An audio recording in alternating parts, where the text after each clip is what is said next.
Hey, welcome to the CGS Biblecast. Happy to be back with you this morning. And we're going to be moving on to a new book, which is always exciting, especially if you're going through the Pentateuch right now. First 5 books of the Bible. They can be a little dry, and things aren't going to change. I'm sorry. Numbers isn't super exciting, but there is some good stuff in here. And so we're not going to cover every single verse. But we are going to cover some highlights here and talk about the importance of some of these numbers and why they were. So today we'll be starting off in chapter 1. Let's see here. Let's switch to this. Hit the red button. There we go. Hey, check this out, by the way, too. Is this not nice? Right? This is pretty nice. Okay. Numbers, chapter 1, verse 2. It says, "From the whole community of Israel, record the names of all the warriors by their clans and families. List all the men, 20 years or older, who are able to go to war." So they're taking the census, and you can see here there's all the leaders of all the different tribes. And they go down, and they just list off all of these people. Pretty amazing, right? That's a lot of people. And there's a lot of people they're just wandering around, looking for this promised land, trying to be obedient, sometimes being pretty good about being obedient, sometimes not being so great about it. But they're getting organized, okay? There's like organization that's happening here. And organization professionals tell you that the first step of getting organized is to know what you have. You got to take a census. You got to get the lay of the land, see what you got. We often discover that we often have more than we realized, and we rediscover things that we've forgotten about. This happens a lot when I clean my garage. It's always exciting. It's like, hey, this is pretty awesome that I still have this stuff, and it's exciting. Or especially in the shop, I go, oh, I forgot that I bought this tool. This is really great. That's exciting. I should probably clean it up more often. If you've seen my garage, you would agree. But that's what's going on here with the Israelites as well. After leaving Egypt so abruptly, it was time to organize this group of former slaves into a nation of Israel. God commissioned Moses and Aaron to perform a census of this nomadic group crossing the desert into the promised land.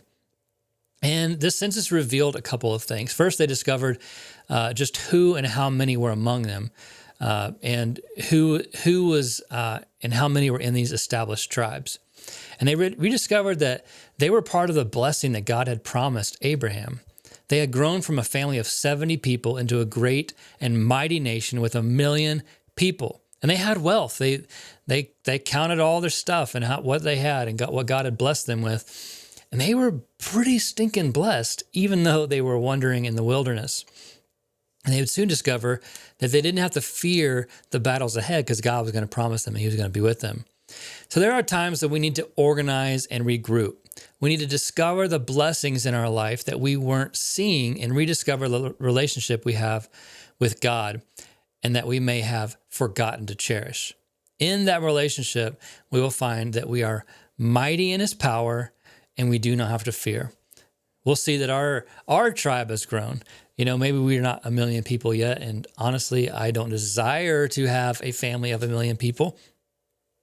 But I do desire for our legacy to continue. I do desire that the legacy of Christ continues in my family. And I would love to look back on my life and see a large group of people that are faithfully and obediently serving the Lord. That's what I desire. And so when I'm counting my blessings, I'm seeing the fruit of that. I'm starting to see that my marriage is honoring God. I'm starting to see that my finances are honoring God. I'm starting to see that my children are growing in their relationship with the Lord. And that just warms my heart.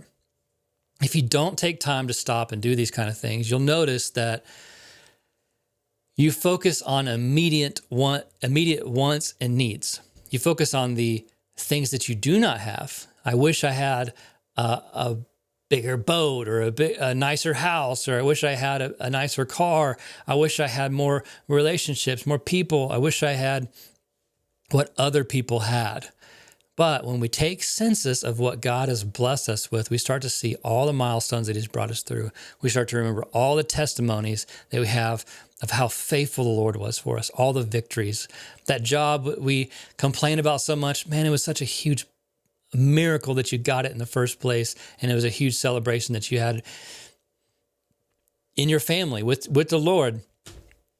We just got to take a census of our life a lot of times, and Numbers is a good reminder of that. Israel had forgotten what God had blessed them with, and that God had freed them from a life of slavery.